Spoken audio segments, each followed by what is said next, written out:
नमस्कार। 2024 का ये पहला मन की बात का कार्यक्रम है। अमृत काल में एक नई उमंग है, नई तरंग है।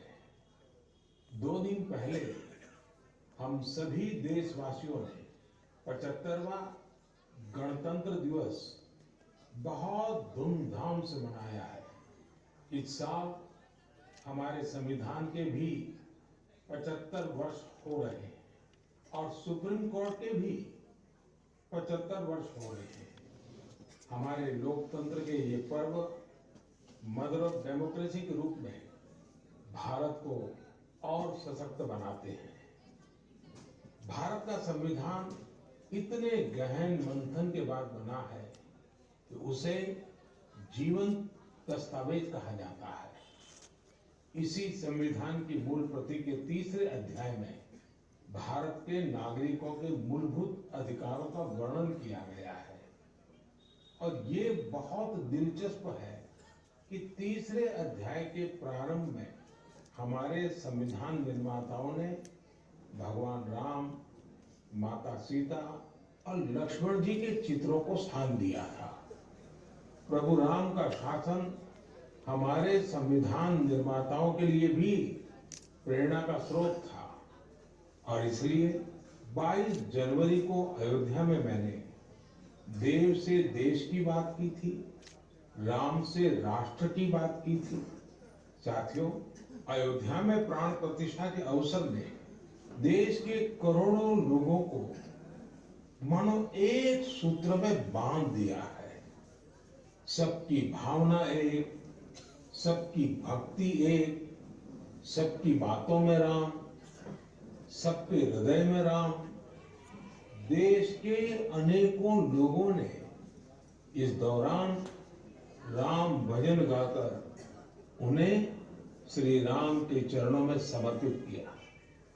22 जनवरी की शाम को पूरे देश ने राम ज्योति जलाई, दिवाली मनाई। इस दौरान देश ने सामूहिकता की शक्ति देखी, जो विकसित भारत के हमारे संकल्पों का भी बहुत बड़ा आधार है। मैंने देश के लोगों से आग्रह किया था कि मकर संक्रांति से 22 जनवरी तक स्वच्छता का अभियान चलाया जाए। मुझे अच्छा लगा कि लाखों लोगों ने श्रद्धाभाव से जुड़कर अपने क्षेत्र के धार्मिक स्थलों की साफ सफाई की। मुझे कितने ही लोगों ने इससे जुड़ी तस्वीरें भेजी हैं, वीडियो भेजे हैं। ये भावना रुकनी नहीं चाहिए, ये अभियान रुकना नहीं चाहिए। सामूहिकता की यही शक्ति हमारे देश को सफलता की नई ऊंचाई पर पहुंचाएगी। मेरे प्यारे देशवासियों, इस बार 26 जनवरी की परेड बहुत ही अद्भुत रही, लेकिन सबसे ज्यादा चर्चा परेड में विमेन पावर को देखकर हुई। जब कर्तव्य पथ पर केंद्रीय सुरक्षा बलों और दिल्ली पुलिस की महिला टुकड़ियों ने कदम ताल शुरू किया तो सभी गर्व से भर उठे। महिला बैंड का मार देखकर, उनका जबरदस्त तालमेल देखकर देश विदेश में लोग झूम उठे। इस बार परेड में मार्च करने वाले 20 दस्तों में से 11 दस्ते महिलाओं के ही थे। हमने देखा कि जो झांकी निकली उसमें भी सभी महिला कलाकार ही थी। जो सांस्कृतिक कार्यक्रम हुए उसमें भी करीब 1,500 बेटियों ने हिस्सा लिया था। कई महिला कलाकार शंख, नादस्वरम और नागदा जैसे भारतीय संगीत वाद्य यंत्र बजा रही थी। डीआरडीओ ने जो झांकी निकाली उसने भी सभी का ध्यान खींचा। उसमें दिखाया गया कि कैसे नारी शक्ति जल, थल, नभ, साइबर और स्पेस हर क्षेत्र में देश की सुरक्षा कर रही है। 21वीं सदी का भारत ऐसे ही विमेन लेड डेवलपमेंट के मंत्र के साथ आगे बढ़ रहा है। साथियों, आपने कुछ दिन पहले ही अर्जुन अवार्ड समारोह को भी देखा होगा। इसमें राष्ट्रपति भवन में देश के कई होनहार खिलाड़ियों और एथलीटों को सम्मानित किया गया है। यहाँ भी जिस एक बात ने लोगों का खूब ध्यान खींचा वो थी अर्जुन पुरस्कार पाने वाली बेटियां और उनकी लाइफ जर्नी। इस बार 13 विमेन एथलीट्स को अर्जुन अवार्ड से सम्मानित किया गया है। इन विमेन एथलीट्स ने अनेकों बड़े टूर्नामेंटों में हिस्सा लिया और भारत का परचम लहराया।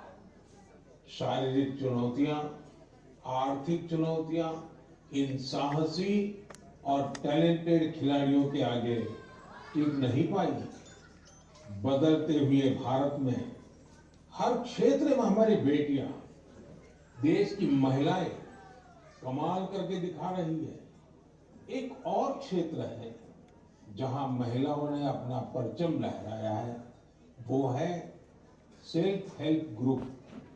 आज विमेन सेल्फ हेल्प ग्रुप्स की देश में संख्या भी बढ़ी है और उनके काम करने के दायरे का भी बहुत विस्तार हुआ है। वो दिन दूर नहीं जब आपको गांव-गांव में, खेतों में नमो ड्रोन दीदियां ड्रोन के माध्यम से खेती में मदद करती हुई दिखाई देगी। मुझे यूपी के बहराइच में स्थानीय चीजों के उपयोग से बायो फर्टिलाइजर और बायो पेस्टिसाइड तैयार करने वाली महिलाओं के बारे में पता चला। सेल्फ हेल्प ग्रुप से जुड़ी निपिया बेगमपुर गांव की महिलाएं गाय के गोबर, नीम की पत्तियां और कई तरह के औषधीय पौधों को मिलाकर बायो फर्टिलाइजर तैयार करती हैं। इसी तरह ये महिलाएं अदरक, लहसुन, प्याज और मिर्च का पेस्ट बनाकर ऑर्गेनिक पेस्टिसाइड भी तैयार करती हैं। इन महिलाओं ने मिलकर उन्नति जैविक इकाई नाम का एक संगठन बनाया है। ये संगठन बायो प्रोडक्ट्स को तैयार करने में इन महिलाओं की मदद करता है। इनके द्वारा बनाए गए बायो फर्टिलाइजर और बायो पेस्टिसाइड्स की मांग भी लगातार बढ़ रही है। आज आसपास के गांवों के 6000 से ज्यादा किसान इनसे बायो प्रोडक्ट खरीद रहे हैं। इससे सेल्फ हेल्प ग्रुप से जुड़ी इन महिलाओं की आय बढ़ी है और उनकी आर्थिक स्थिति भी बेहतर हुई है। मेरे प्यारे देशवासियों, मन की बात में हम ऐसे देशवासियों के प्रयासों को सामने लाते हैं जो निस्वार्थ भावना के साथ समाज को, देश को सशक्त करने का काम कर रहे हैं। ऐसे में 3 दिन पहले जब देश ने पद्म पुरस्कारों का ऐलान किया है तो मन की बात में ऐसे लोगों की चर्चा स्वाभाविक है। इस बार भी ऐसे अनेकों देशवासियों को पद्म सम्मान दिया गया है जिन्होंने जमीन से जुड़कर समाज में बड़े बड़े बदलाव लाने का काम किया है। इन इंस्पायरिंग लोगों की जीवन यात्रा के बारे में जानने को लेकर देश भर में बहुत उत्सुकता दिखी है। मीडिया की हेडलाइन से दूर, अखबारों के फ्रंट पेज से दूर ये लोग बिना किसी लाइमलाइट के समाज सेवा में जुटे थे। हमें इन लोगों के बारे में पहले शायद ही कुछ देखने सुनने को मिला है, लेकिन अब मुझे खुशी है कि पद्म सम्मान घोषित होने के बाद ऐसे लोगों की हर तरफ चर्चा हो रही है। लोग उनके बारे में ज्यादा से ज्यादा जानने के लिए उत्सुक है। पद्म पुरस्कार पाने वाले ये अधिकतर लोग अपने अपने क्षेत्र में काफी अनूठे काम कर रहे हैं। जैसे कोई एम्बुलेंस सर्विस मुहैया करवा रहा है, तो कोई बेसहारों के लिए सिर पर छत का इंतजाम कर रहा है। कुछ ऐसे भी हैं जो हजारों पेड़ लगाकर प्रकृति संरक्षण के प्रयासों में जुटे हैं। एक ऐसे भी हैं जिन्होंने चावल की 650 से अधिक किस्मों के संरक्षण का काम किया है। एक ऐसे भी हैं जो ड्रग्स और शराब की लत की रोकथाम के लिए समाज में जागरूकता फैला रहे हैं। कई लोग तो सेल्फ हेल्प ग्रुप, विशेषकर नारी शक्ति के अभियान से लोगों को जोड़ने में जुटे हैं। देशवासियों में इस बात को लेकर भी बहुत प्रसन्नता है। ये सम्मान पाने वालों में 30 महिलाएं हैं। ये महिलाएं जमीनी स्तर पर अपने कार्यों से समाज और देश को आगे ले जा रही हैं। साथियों, पद्म सम्मान पाने वालों में हर किसी का योगदान देशवासियों को प्रेरित करने वाला है। इस बार सम्मान पाने वालों में बड़ी संख्या उन लोगों की है जो शास्त्रीय नृत्य, शास्त्रीय संगीत, लोक नृत्य, थिएटर और भजन की दुनिया में देश का नाम रोशन कर रहे हैं। प्राकृत, मालवी और लंबाड़ी भाषा में बहुत ही शानदार काम करने वालों को भी ये सम्मान दिया गया है। विदेश के भी कई लोगों को पद्म पुरस्कार से सम्मानित किया गया है, जिनके कार्यों से भारतीय संस्कृति और विरासत को नई ऊंचाई मिल रही है। इनमें फ्रांस, ताइवान, मैक्सिको और बांग्लादेश के नागरिक भी शामिल हैं। साथियों, मुझे इस बात की बहुत खुशी है कि पिछले एक दशक में पद्म सम्मान का सिस्टम पूरी तरह से बदल चुका है।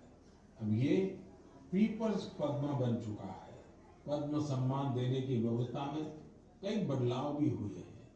अब इसमें लोगों के पास खुद को भी नॉमिनेट करने का मौका रहता है। यही वजह है कि इस बार 2014 की तुलना में 28 गुना ज्यादा नॉमिनेशन प्राप्त हुए हैं। इससे पता चलता है कि पद्म सम्मान की प्रतिष्ठा, उसकी विश्वसनीयता, उसके प्रति सम्मान हर वर्ष बढ़ता जा रहा है। मैं पद्म सम्मान पाने वाले सभी लोगों को फिर अपनी शुभकामनाएं देता हूं। मेरे प्यारे देशवासियों, कहते हैं हर जीवन का एक लक्ष्य होता है। हर कोई एक लक्ष्य को पूरा करने के लिए ही जन्म लेता है। इसके लिए लोग पूरी निष्ठा से अपने कर्तव्यों का पालन करते हैं। हमने देखा है कि कोई समाज सेवा के माध्यम से, कोई सेना में भर्ती होकर, कोई अगली पीढ़ी को पढ़ाकर अपने कर्तव्यों का पालन करता है। लेकिन साथियों, हमारे बीच ही कुछ लोग ऐसे भी होते हैं जो जीवन के अंत के बाद भी समाज जीवन के प्रति अपने दायित्वों को निभाते हैं, और इसके लिए उनका माध्यम होता है अंगदान। हाल के वर्षों में देश में 1000 से अधिक लोग ऐसे रहे हैं जिन्होंने अपनी मृत्यु के बाद अपने अंगों का दान कर दिया। ये निर्णय आसान नहीं होता, लेकिन ये निर्णय कई जिंदगियों को बचाने वाला होता है। मैं उन परिवारों की भी सराहना करूंगा जिन्होंने अपने करीबियों की आखिरी इच्छा का सम्मान किया। आज देश में बहुत से संगठन भी इस दिशा में बहुत प्रेरक प्रयास कर रहे हैं। कुछ संगठन लोगों को अंगदान के लिए जागरूक कर रहे हैं। कुछ संस्थाएं अंगदान करने के इच्छुक लोगों का रजिस्ट्रेशन कराने में मदद कर रही हैं। ऐसे प्रयासों से देश में ऑर्गन डोनेशन के प्रति सकारात्मक माहौल बन रहा है और लोगों की जिंदगियां भी बच रही है। मेरे प्यारे देशवासियों, अब मैं आपसे भारत की एक ऐसी उपलब्धि साझा कर रहा हूं जिससे मरीजों का जीवन आसान बनेगा, उनकी परेशानी कुछ कम होगी।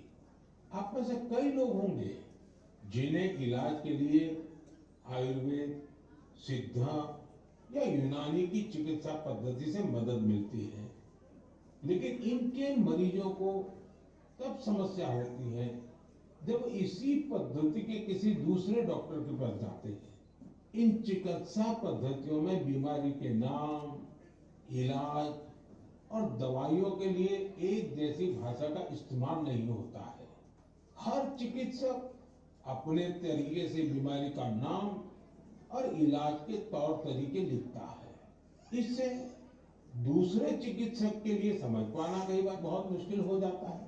दशकों से चली आ रही इस समस्या का भी अब समाधान खोज लिया गया है।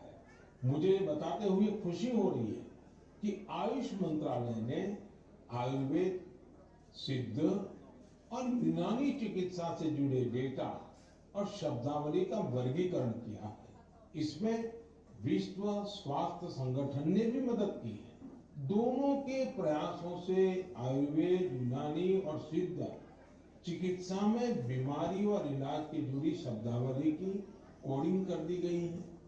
इस कोडिंग की मदद से अब सभी डॉक्टर प्रिस्क्रिप्शन या अपनी पर्ची पर एक जैसी भाषा लिखेंगे। इसका एक फायदा ये होगा कि अगर आप वो पर्ची लेकर दूसरे डॉक्टर के पास जाएंगे तो डॉक्टर को इसकी पूरी जानकारी उस पर्ची से ही मिल जाएगी। आपकी बीमारी, इलाज, कौन कौन सी दवाएं चली हैं, कब से इलाज चल रहा है, आपको किन चीजों से एलर्जी है, ये सब जानने में उस पर्ची से मदद मिलेगी। इसका एक और फायदा उन लोगों को होगा जो रिसर्च के काम से जुड़े हैं। दूसरे देशों के वैज्ञानिकों को भी बीमारी, दवाएं और उसके प्रभाव की पूरी जानकारी मिल जाएगी। रिसर्च बढ़ने और कई वैज्ञानिकों के साथ साथ जुड़ने से ये चिकित्सा पद्धति और बेहतर परिणाम देंगे और लोगों का इनके प्रति झुकाव बढ़ेगा। मुझे विश्वास है इन आयुष पद्धतियों से जुड़े हमारे चिकित्सक इस कोडिंग को जल्द से जल्द अपनाएंगे। मेरे साथियों, जब आयुष चिकित्सा पद्धति की बात कर रहा हूं तो मेरी आंखों के सामने यानुंग जामोह लोगों की भी तस्वीर आ रही है। सुश्री यानुंग अरुणाचल प्रदेश की रहने वाली हैं और हर्बल औषधीय विशेषज्ञ हैं। इन्होंने आदि जनजाति की पारंपरिक चिकित्सा प्रणाली को पुनर्जीवित करने के लिए काफी काम किया है। इस योगदान के लिए उन्हें इस बार पद्म सम्मान भी दिया गया है। इसी तरह इस बार छत्तीसगढ़ के हेमचंद मांझी, उनको भी पद्म सम्मान मिला है। वैद्यराज हेमचंद मांझी भी आयुष चिकित्सा पद्धति की मदद से लोगों का इलाज करते हैं। छत्तीसगढ़ के नारायणपुर में गरीब मरीजों की सेवा करते हुए उन्हें 5 दशक से ज्यादा का समय हो रहा है। हमारे देश में आयुर्वेद और हर्बल मेडिसिन का जो खजाना छुपा है, उसके संरक्षक में सुश्री यानुंग और हेमचंद जी जैसे लोगों की बहुत बड़ी भूमिका है। मेरे प्यारे देशवासियों, मन की बात के जरिए हमारा और आपका जो रिश्ता बना है वो 1 दशक पुराना हो चुका है। सोशल मीडिया और इंटरनेट के इस दौर में भी रेडियो पूरे देश को जोड़ने का एक सशक्त माध्यम है। रेडियो की ताकत कितना बदलाव ला सकती है, इसकी एक अनूठी मिसाल छत्तीसगढ़ में देखने को मिल रही है। बीते करीब 7 वर्षों से यहाँ रेडियो पर एक लोकप्रिय कार्यक्रम का प्रसारण हो रहा है, जिसका नाम है हमर हाथी हमर गोठ। नाम सुनकर आपको लग सकता है कि रेडियो और हाथी का भला क्या कनेक्शन हो सकता है, लेकिन यही तो रेडियो की खूबी है। छत्तीसगढ़ में आकाशवाणी के 4 केंद्रों अंबिकापुर, रायपुर, बिलासपुर और रायगढ़ से हर शाम इस कार्यक्रम का प्रसारण होता है। और आपको जानकर हैरानी होगी कि छत्तीसगढ़ के जंगल और उसके आसपास के इलाके में रहने वाले बड़े ध्यान से इस कार्यक्रम को सुनते हैं। हमर हाथी हमर गोठ कार्यक्रम में बताया जाता है कि हाथियों का झुंड जंगल के किस इलाके से गुजर रहा है। ये जानकारी यहाँ के लोगों के बहुत काम आती है। लोगों को जैसे ही रेडियो से हाथियों के झुंड के आने की जानकारी मिलती है, वो सावधान हो जाते हैं। जिन रास्तों से हाथी गुजरते हैं, उधर जाने का खतरा टल जाता है। इससे जहां एक और हाथियों के झुंड से नुकसान की संभावना कम हो रही है, वहीं हाथियों के बारे में डेटा जुटाने में मदद मिलती है। इस डेटा के उपयोग से भविष्य में हाथियों के संरक्षण में भी मदद मिलेगी। यहाँ हाथियों से जुड़ी जानकारी सोशल मीडिया के जरिए भी लोगों तक पहुंचाई जा रही है। इससे जंगल के आसपास रहने वाले लोगों को हाथियों के साथ तालमेल बिठाना आसान हो गया है। छत्तीसगढ़ की इस अनूठी पहल और इसके अनुभवों का लाभ देश के दूसरे वन क्षेत्रों में रहने वाले लोग भी उठा सकते हैं। मेरे प्यारे देशवासियों, इसी 25 जनवरी को हम सभी ने नेशनल वोटर्स डे मनाया है। ये हमारी गौरवशाली लोकतांत्रिक परंपराओं के लिए एक अहम दिन है। आज देश में करीब करीब 96 करोड़ मतदाता है। आप जानते हैं ये आंकड़ा कितना बड़ा है। ये अमेरिका की कुल जनसंख्या से भी करीब 3 गुना है। ये पूरे यूरोप की कुल जनसंख्या से भी करीब 1.5 गुना है। अगर मतदान केंद्रों की बात करें तो देश में आज उनकी संख्या करीब 10.5 लाख है।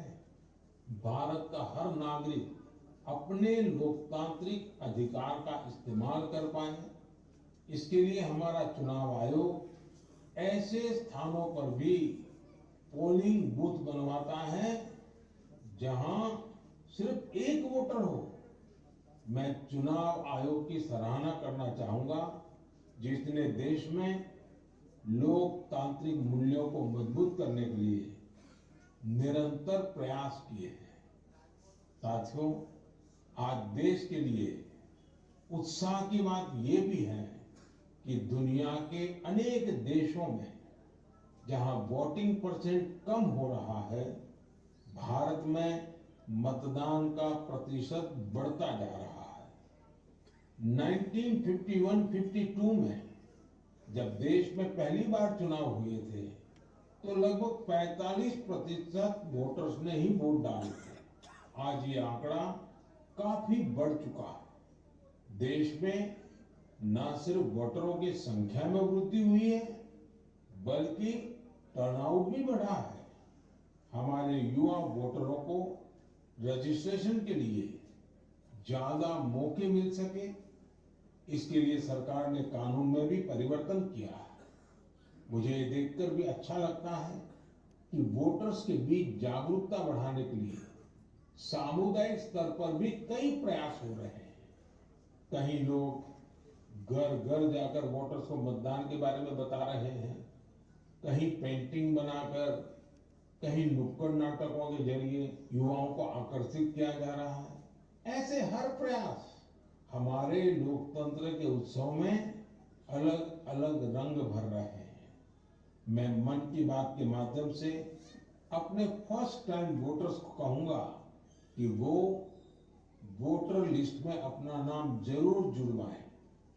नेशनल वोटर सर्विस पोर्टल और वोटर हेल्पलाइन ऐप के जरिए वो इसे आसानी से ऑनलाइन पूरा कर सकते हैं। आप ये हमेशा याद रखें कि आपका एक वोट देश का भाग्य बदल सकता है, देश का भाग्य बना सकता है। मेरे प्यारे देशवासियों, आज 28 जनवरी को भारत की 2 ऐसी महान विभूतियों की जन्म जयंती भी होती है, जिन्होंने अलग अलग कालखंड में देशभक्ति की मिसाल कायम की है। आज देश पंजाब केसरी लाला लाजपत राय जी को श्रद्धांजलि दे रहा है। लाला जी स्वतंत्रता संग्राम के एक ऐसे सेनानी रहे जिन्होंने विदेशी शासन से मुक्ति दिलाने के लिए अपने प्राणों की आहुति दे दी। लाला जी के व्यक्तित्व को सिर्फ आजादी की लड़ाई तक सीमित नहीं किया जा सकता। वो बहुत दूरदर्शी थे। उन्होंने पंजाब नेशनल बैंक और कई अन्य संस्थाओं के निर्माण में अहम भूमिका निभाई थी। उनका उद्देश्य सिर्फ विदेशियों को देश से बाहर निकालना ही नहीं, बल्कि देश को आर्थिक मजबूती देने का विजन भी उनके चिंतन का अहम हिस्सा था। उनके विचारों और उनके बलिदान ने भगत सिंह को बहुत प्रभावित किया था। आज फील्ड मार्शल के.एम. करियप्पा जी को भी श्रद्धापूर्वक नमन करने का दिन है। उन्होंने इतिहास के महत्वपूर्ण दौर में हमारी सेना का नेतृत्व कर साहस और शौर्य की मिसाल कायम की थी। हमारी सेना को शक्तिशाली बनाने में उनका महत्वपूर्ण योगदान है। मेरे प्यारे देशवासियों, आज खेलों की दुनिया में भी भारत नित नई ऊंचाइयों को छू रहा है। स्पोर्ट्स की दुनिया में आगे बढ़ने के लिए जरूरी है कि खिलाड़ियों को ज्यादा से ज्यादा खेलने का मौका मिले और देश में भली भांति के स्पोर्ट्स टूर्नामेंट भी आयोजित हो। इसी सोच के साथ आज भारत में नए नए स्पोर्ट्स टूर्नामेंट्स आयोजित किए जा रहे हैं। कुछ दिन पहले ही चेन्नई में खेलो इंडिया यूथ गेम्स का उद्घाटन किया। इसमें देश के 5,000 से ज्यादा एथलीट्स हिस्सा ले रहे हैं। मुझे खुशी है कि आज भारत में लगातार ऐसे नए प्लेटफॉर्म तैयार हो रहे हैं जिनमें खिलाड़ियों को अपना सामर्थ्य दिखाने का मौका मिल रहा है। ऐसा ही एक प्लेटफॉर्म बना है बीच गेम्स का, जो दीव के अंदर उसका आयोजन हुआ था। आप जानते ही हो, दीव केंद्र शासित प्रदेश है, सोमनाथ के बिल्कुल पास है। इस साल की शुरुआत में ही दीव में इन बीच गेम्स का आयोजन किया गया। ये भारत का पहला मल्टी स्पोर्ट्स बीच गेम्स था।